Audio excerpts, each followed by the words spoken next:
Nhẹ là nhỏ nhẹ trên chia tứ to, lo nhẹ mùa nhẹ ý cho kên gió. Yêu xa tiền trên lúa tên chia to, chế lúa cả chia yêu thiên nhua nó.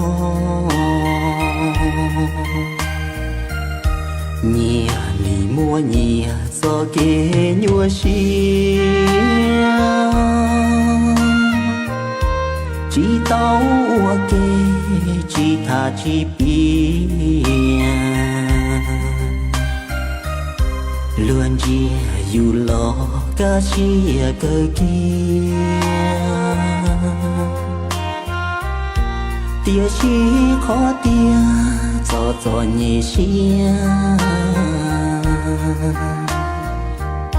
Gió kê nhua xia hậu can đu nó, tu múa tu plua nhẹ mua nhẹ cho. Chỉ do tia yêu thiên nhua sư mò,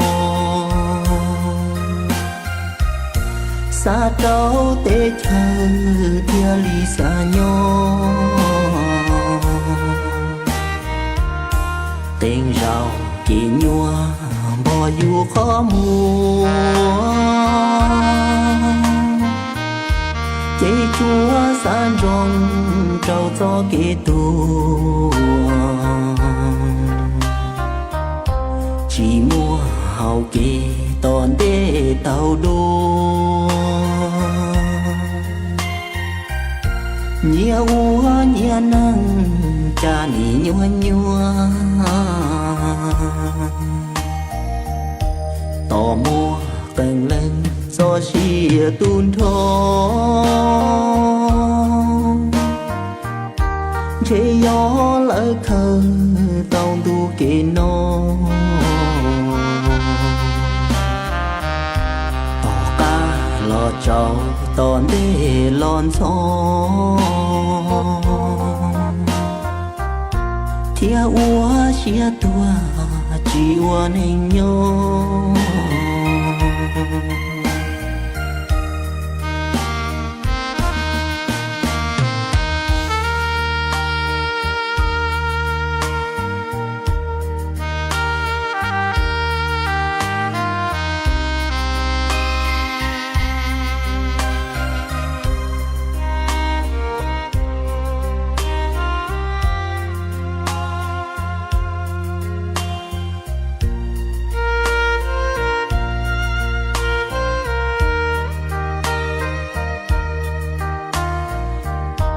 Gió kê nhua xia hậu can đu nó,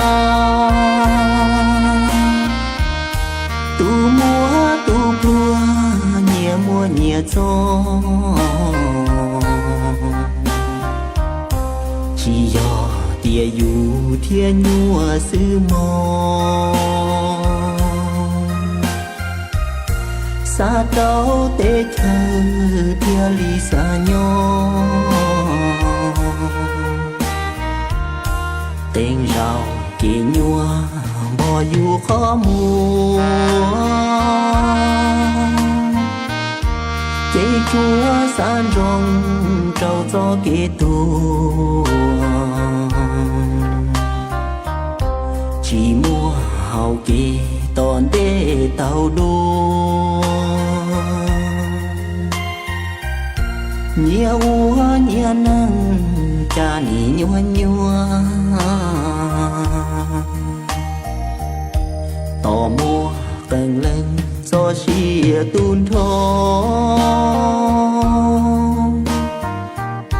chế gió lỡ khờ tàu tu kê nó. Tò ca lo trâu toàn đê lon xó, thia ua xia tua chỉ ua nên nhau.